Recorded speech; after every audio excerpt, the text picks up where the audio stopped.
Como as pessoas gostam do assunto sobre raciocínio lógico quantitativo, eu queria acrescentar alguma coisa a mais do que eu botei no primeiro vídeo. Eu queria mostrar para as pessoas alguma coisa que está no meu livro, que as pessoas, eu acho que todo mundo deveria conhecer. A forma de fazer uma raiz quadrada, buscar uma raiz quadrada, é complexa, né? É um desdobramento que vai muito longe e às vezes a gente não tem essa necessidade. Então eu queria mostrar uma forma diferente de buscar essa raiz quadrada dos números perfeitos, né? Sem necessidade de uma equação, somente através do raciocínio lógico. Eu já vi alguns vídeos no YouTube de raciocínio lógico, programas completos, mas é daquela forma de equação, uma forma diferente, um atalho, só que a forma que eu mostro é diferente, é raciocínio lógico mesmo, porque eu não preciso da equação, a menos que eu não tenha premissas necessárias para fazer uma equação. Então, no caso aqui da raciocínio lógico, eu queria mostrar isso que eu coloquei aqui, ó. Se a gente pegar um número, por exemplo, como 121, a gente tem uma raiz quadrada de 1, que é 1. É fácil de entender porque é como se fosse o 10, porque aqui eu estou colocando 10 vezes 10, porque o número é 121. Então o primeiro número é 1, porque ele vale como 10. Com relação a um número de 3 algarismos, ele vale como 10. Ele vale como um número de 2 algarismos. Então eu pego 1. E o final, todo número que termina em 1, a raiz quadrada dele é 1 ou 9, porque 9 vezes 9 dá 81, e 1 vezes 1 dá 1. Só que aqui eu poderia ter 1 e 1, que dá 11, ou poderia ter 1 e 9, porque 9 vezes 9 dá 81. Mas uma forma simples de ver, se eu tenho 10 vezes 10 igual a 100, 11 é acima de 100.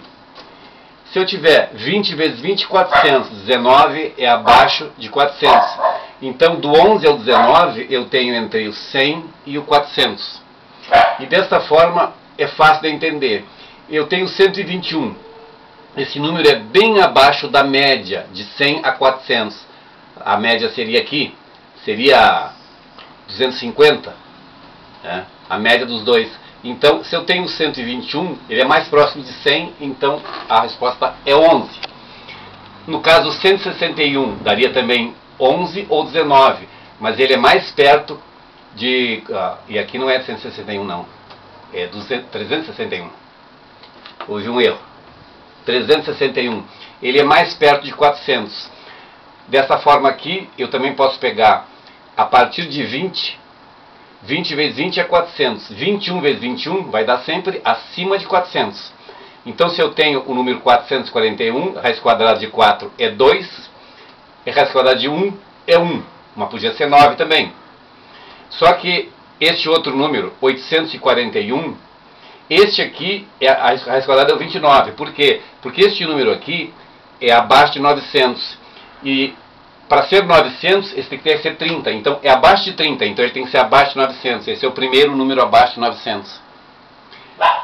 Tanto é que 40 vezes 40 dá 1600. A raiz quadrada de 1600 é 40. Então, da mesma forma, eu tenho um número acima de 900, eu tenho 31. O primeiro acima de 900. O último acima de 900 é o 39. Então a raiz quadrada de 1521.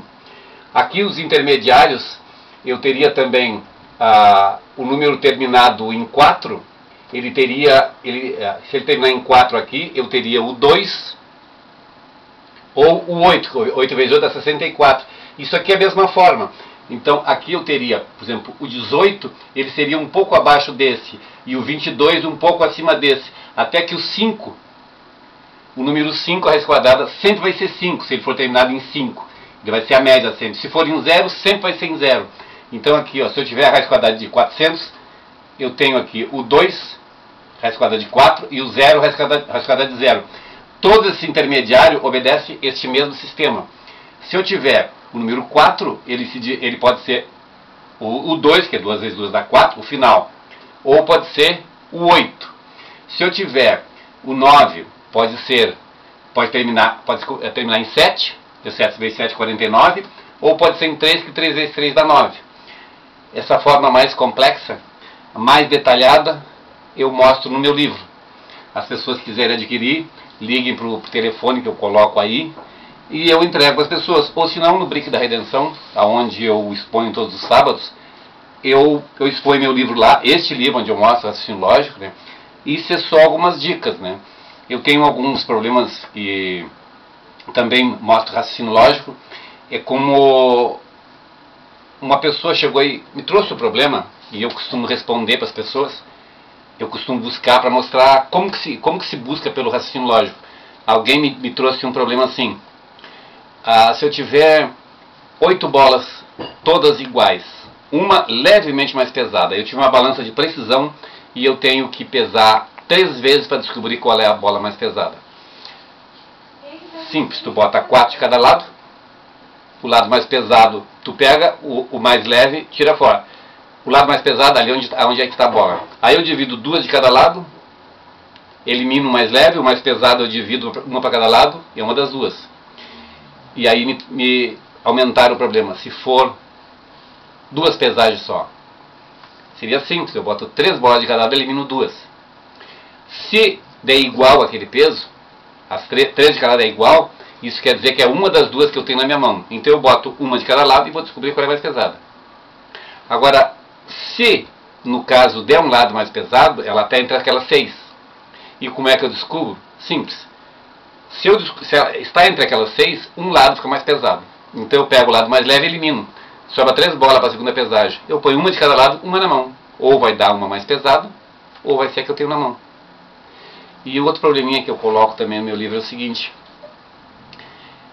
o peso total de um tijolo é 1 kg e mais meio tijolo. Quanto é que pesa um tijolo e meio?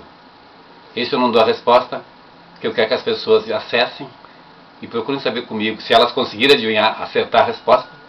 Se não conseguirem, eu dou a resposta. Mas eu quero que as pessoas quebrem a cabeça para conseguir saber qual a resposta.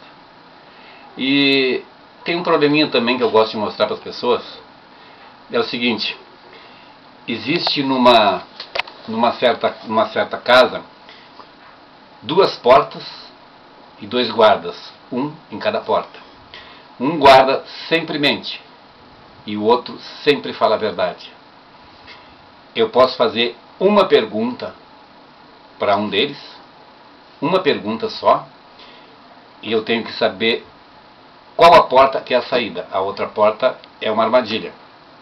E vocês seriam dizer qual a pergunta que eu faria para o guarda, porque um só mente e o outro só fala a verdade. Só que eu não sei quem mente e quem fala a verdade. Eu tenho que fazer uma pergunta para um deles e descobrir qual a porta. Essa eu também deixo no ar. E tem mais uma também que eu coloco no meu livro. Um homem ia morrer, ele ia ser executado, então o Carrasco deu uma chance para ele. O Carrasco disse para ele: tu tem direito a falar o que tu quiseres. Se tu disser uma mentira, tu vai morrer com uma facada. Se tu disseres uma verdade, tu vai morrer com um tiro. E aí ele falou alguma coisa e o Carrasco não pôde matar ele, porque não pôde definir se era verdade ou mentira o que ele disse. O que ele disse? Isso também é um trabalho de raciocínio lógico. Essa eu posso dar a resposta. Simples. Ele simplesmente disse: eu vou morrer com uma facada. Porque aí, se o Carrasco fosse dar uma facada nele, então seria verdade o que ele disse. E sendo verdade, ele não podia morrer com uma facada, tem que dar um tiro, então ele não podia levar uma facada. Então se o Carrasco resolvesse dar um tiro nele, então ele teria mentido. E se ele mentiu, ele teria que morrer com a facada e não com um tiro. Então o Carrasco não pôde definir e não matou ele.